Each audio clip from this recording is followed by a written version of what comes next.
Why did the airplane get sent to timeout? Wait, why? Because of his bad altitude. Okay.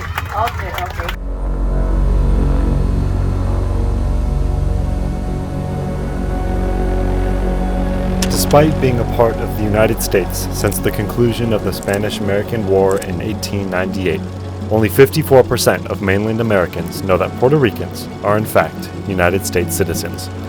So, in our journey to tell the stories of America, we thought it was only right to visit the largest U.S. territory and see what the island's 3.2 million residents have to say about life in Puerto Rico, as well as their controversial relationship with the United States.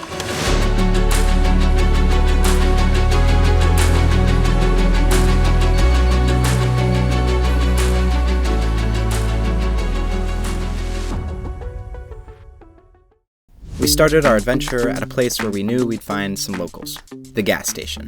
Lucas, hello. Me llamo Lucas también. Lucas. Sí. Mucho gusto. And it wasn't long before someone agreed to drive us around the island. I grew up, I was born here, but I was raised in the island of Vieques. The island of Vieques is on the east coast. You gotta go by boat or plane. The microorganisms that live, they feed from the mangroves and they feed from the sun. And when you go at night, the water glows. It's something like out of this world. The United States, they will use that island. They had two ends of the island. The only that belongs to the people was the center. I grew up there. When I grew up and it sounded like I was in a war because they would come and do practicing and they would bomb. We couldn't go to certain beaches and all because they were doing their training and stuff. They still bombs under the ocean. They haven't been detonated yet. I moved to the United States when I was 21. I'm 51 now. I was living there for almost 30 years. For 28 years, I live in Tampa. I still have my girlfriend there. We've been together for 24 years. But I have to move because of my family.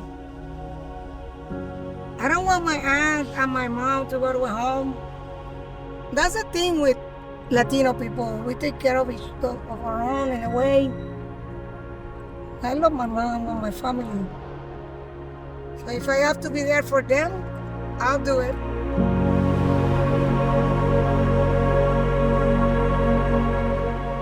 We are at the cemetery of Old San Juan, which they started building it in 1963, and it's right by the Atlantic Ocean.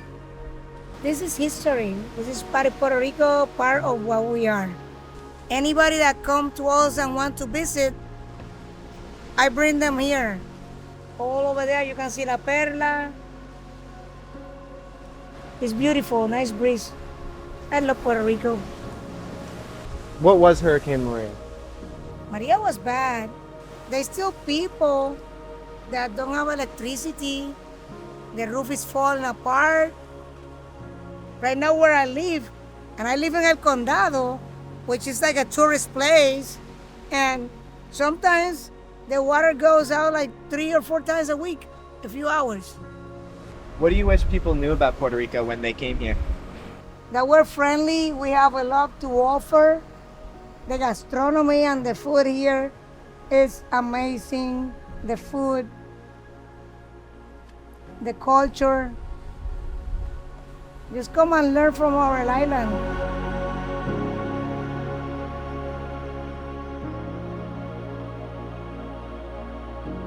To investigate the lasting effects of Hurricane Maria, a local drove us to southern Louisa.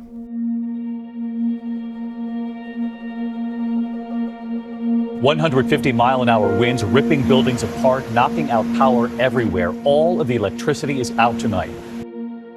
Nearly 3,000 died in the aftermath of Hurricane Maria, dramatically higher than the previous official count.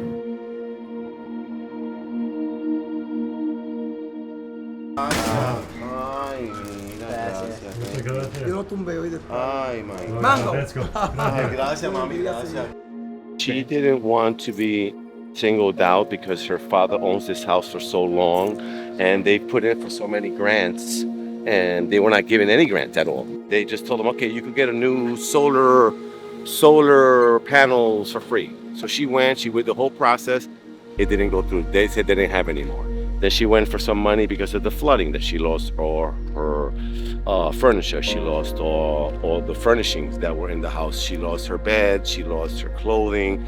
And when she went for some supplemental, some type of help, they put her through another chain of line that she went to 4 or 5 different places. And when she got to the end of the line, they also had no more funds. So she just gave up. That's why she doesn't want to talk to anybody. She's fed up with the whole system. There is mistrust when it comes to the classes because they feel that the government, they're just using up all the money and they're using it for themselves. They're not using it to help the people. They're just using it to pocket themselves money. For me, in my personal experience, at first I was in an apartment, so I didn't feel it that much. Then after that, we got cut off without lights and without water, so we had to go to a friend's house.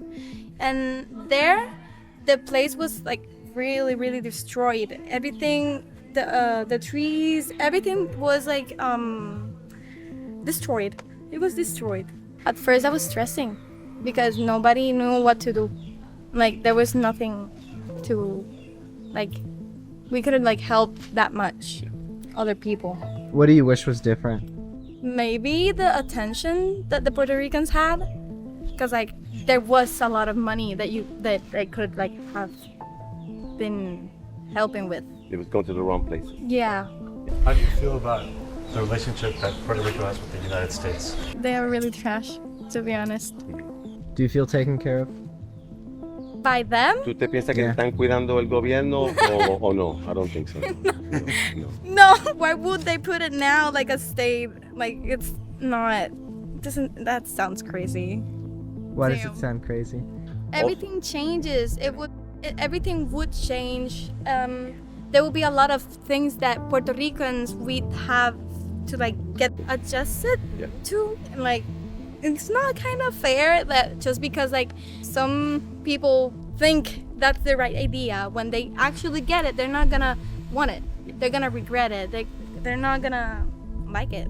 They don't want to turn back the way it was. Just leave it the way it is. Well, it's going to change everybody's perspective, and it's also going to change everybody's opinion, and it's going to change everybody's way of living. And a lot of people don't like change. They want to keep it the same way. It's simple. It's a simple life in Puerto Rico. Why make it more difficult?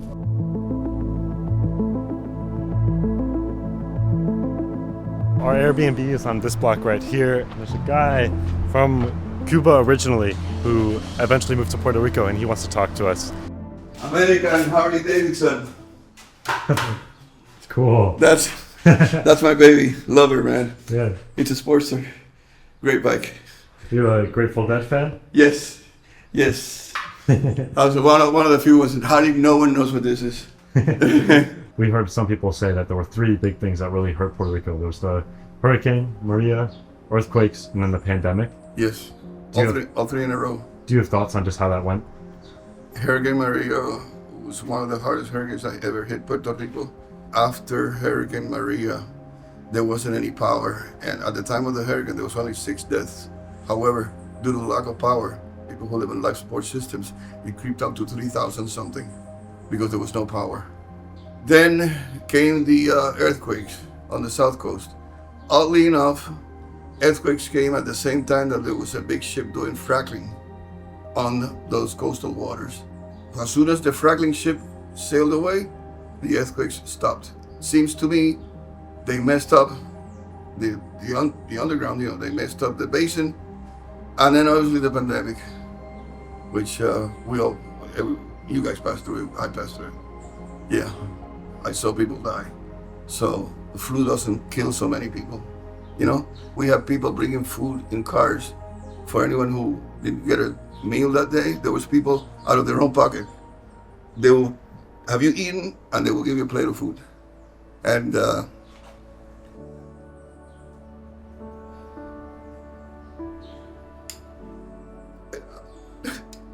sorry guys, I lived that as a Cuban refugee. When I was a Cuban refugee, Puerto Ricans fed us. Sorry guys. Yeah, when we came in '69, we were Cuban refugees, and sometimes we didn't have food to eat, and the Puerto Ricans They fed us. Period. Sorry. So yeah, that's pretty much in a nutshell. Puerto Ricans are the most unselfish people I've met in the world. They're good. How does it feel to have that? Man, it's the best thing that ever happened to me. You know, going through tough times and have someone help you. It's the best thing that could ever happen to you. Going hungry, I have someone give you food. You know, it's the most humbling. It was the best experience because you know what it feels like. The best that can happen to anyone is go hungry for a while. It changes the whole perspective in the world because then you learn what it's really all about. I just help people because I know what being helped feels like. That's pretty much it, you know. What goes around comes around. You have to pay it forward, and that's it. It's actually simple. Life is simple, just people complicate it too much.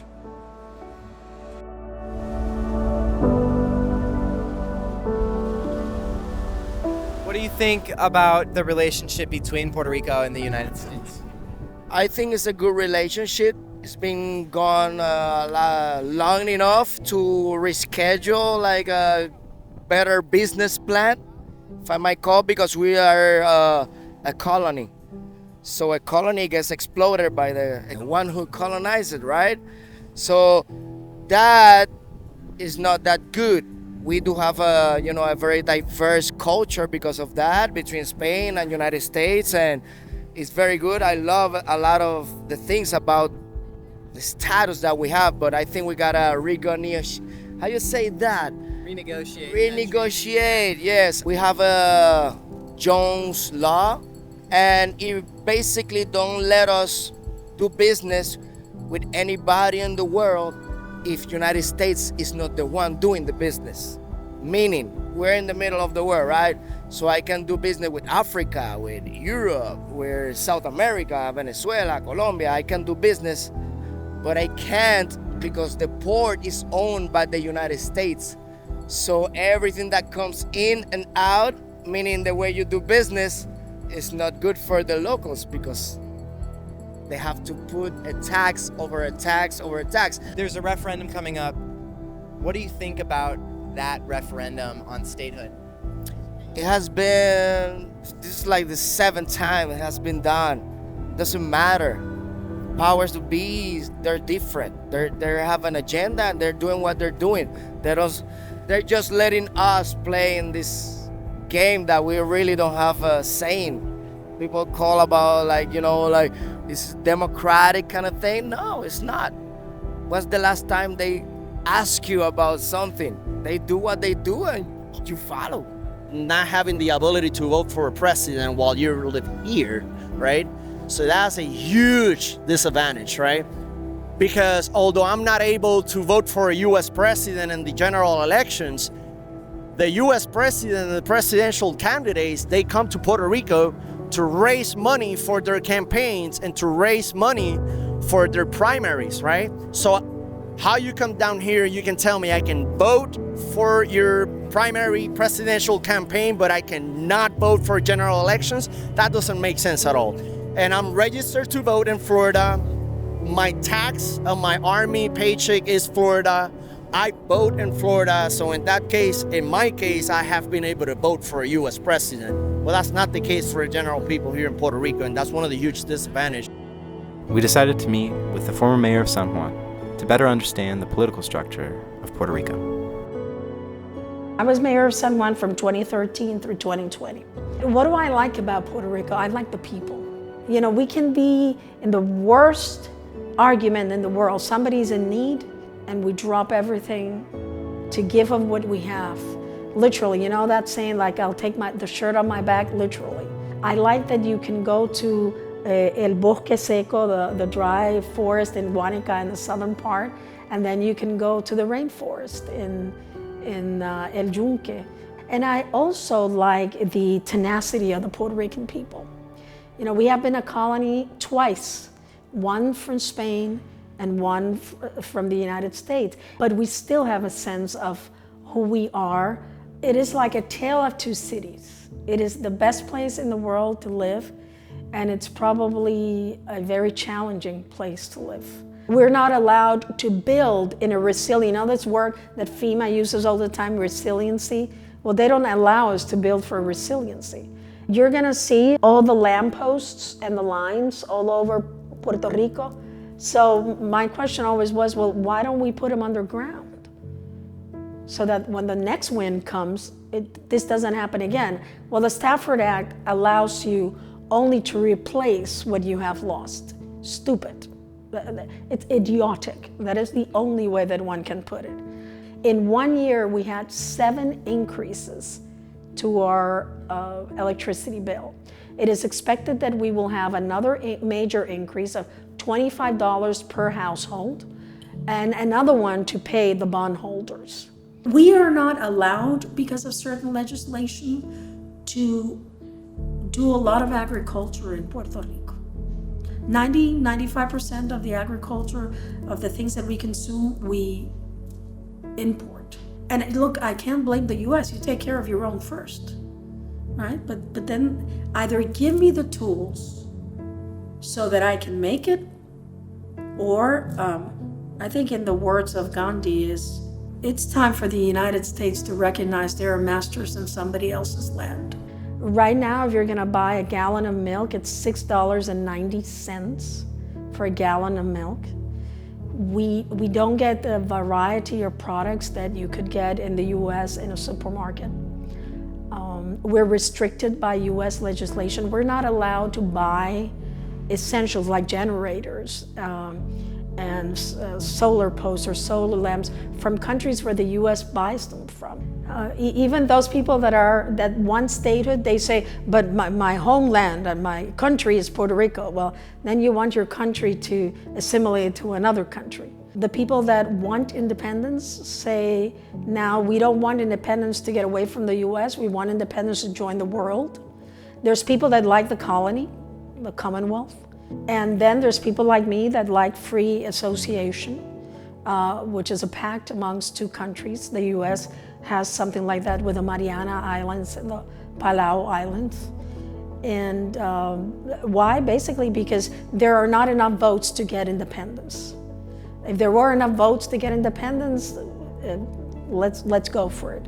Hi, my name's Adrian, and I was born and raised here.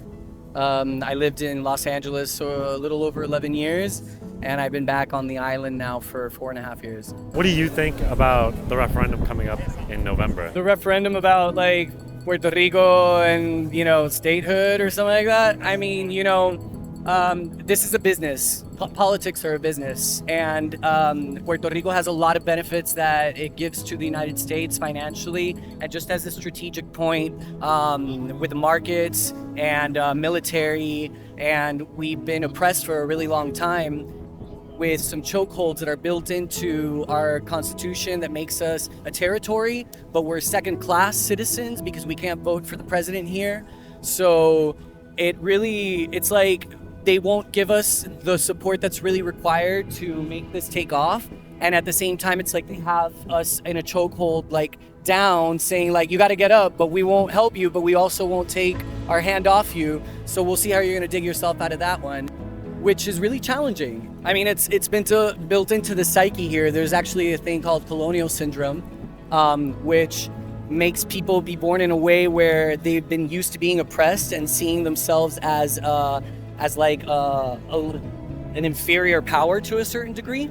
And it's not like super conscious, right? It's more of a subconscious thing, but it really, it comes into power dynamics and relationships and how people assert themselves and go about creating their lives. For the people of Puerto Rico, I just hope that we see that the colony exists in the mind and that we can free ourselves by working with our own selves, right? And that there's ways that we can empower ourselves and see ourselves in a greater light, and that those political situations shouldn't determine how we see ourselves and how we go about creating the life that we want to live. Do you feel taken advantage of?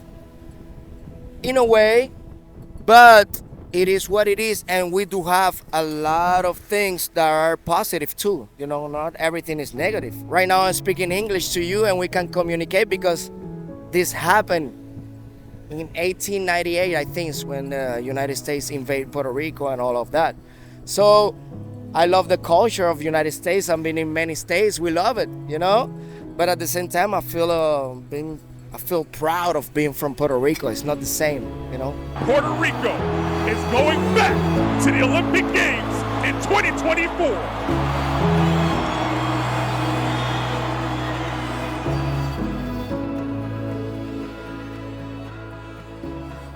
Yesterday, Puerto Rico,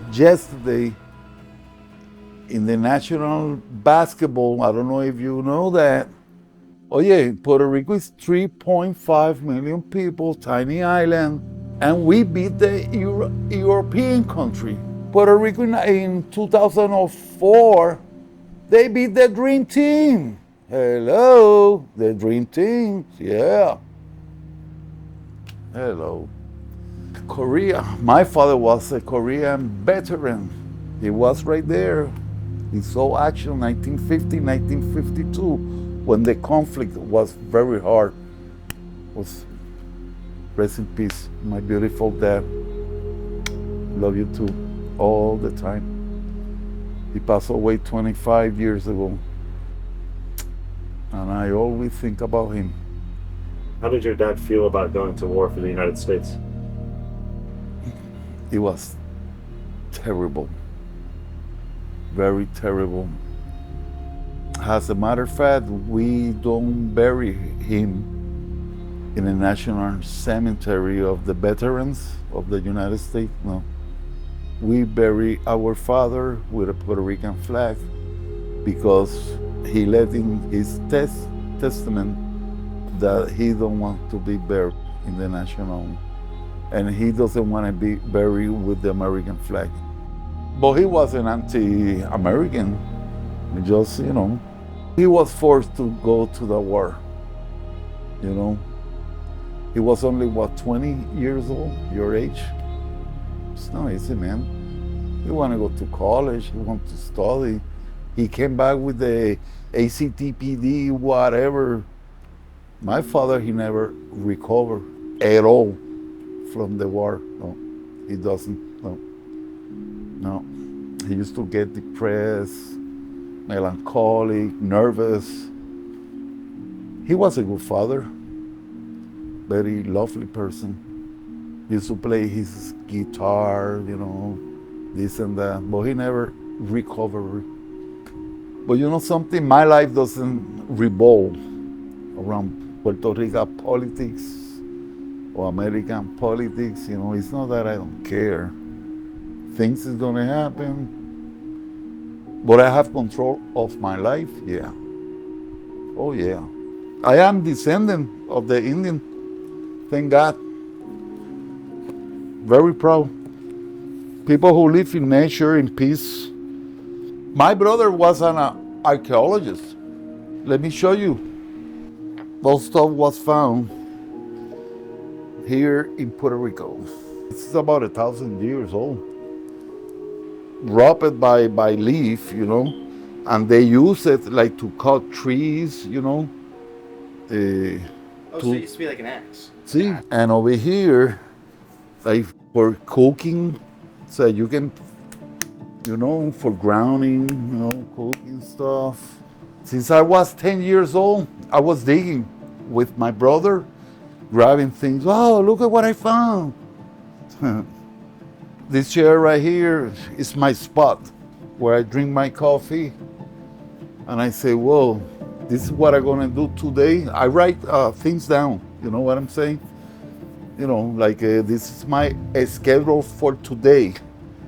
I am awake at 4:30, 5 o'clock, I am up, you know, thinking what I'm gonna do, what I need to do today, here, there, errands. 1 o'clock, the store is closed. Gonna cook, hygiene, siesta time, and relax. Yes. When Maria happened, well, I was living about 4 blocks from here, and the response from the government, from 1 to 10, none, believe me.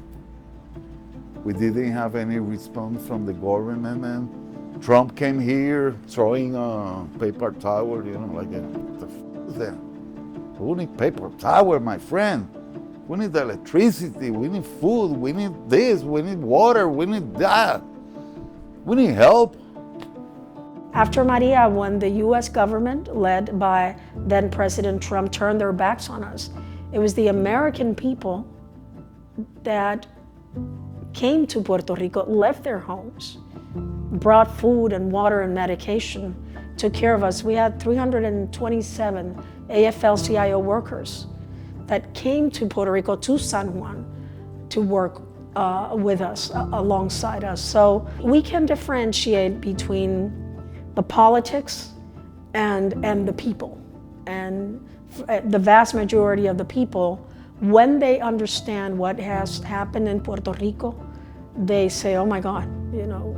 This is not an anti-American feeling, it is a pro-Puerto Rican feeling.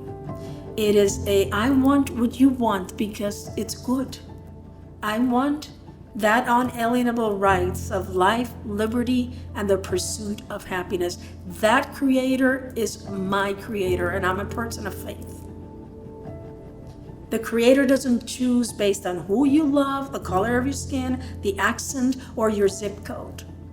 We either treat each other as humans or we don't. There's no middle ground. We are taught that the small egg is the Puerto Rican egg. The large egg is the American egg. We're taught that the biggest bull is the American bull. Our bull, which is beautiful, El Josco, is smaller, mighty. But we're taught that the largest cockroach, this is not a joke, then it's a Puerto Rican cockroach. And the tiniest one is the American cockroach. So systematically, we have been taught that without the United States, we would be nothing. Then came Maria. And all of the veneer and the makeup around it disappeared because, wait a minute, aren't these people supposed to help us and save us? None of that is happening. Au contraire, mon ami, that's exactly what is not happening. You know, after Maria, people asked me, reporters asked me all the time, why? Why do you think the United States government hasn't done what it's supposed to? And it took me a long time because I didn't want to believe it. And the truth is that our lives matter less to those in power. And that's very painful. That is very painful to live that way. I sometimes wonder, I spent a month in Germany and I asked a person a question, what does it feel to be free? And the person looked at me like, what? I said, what does it feel to be free?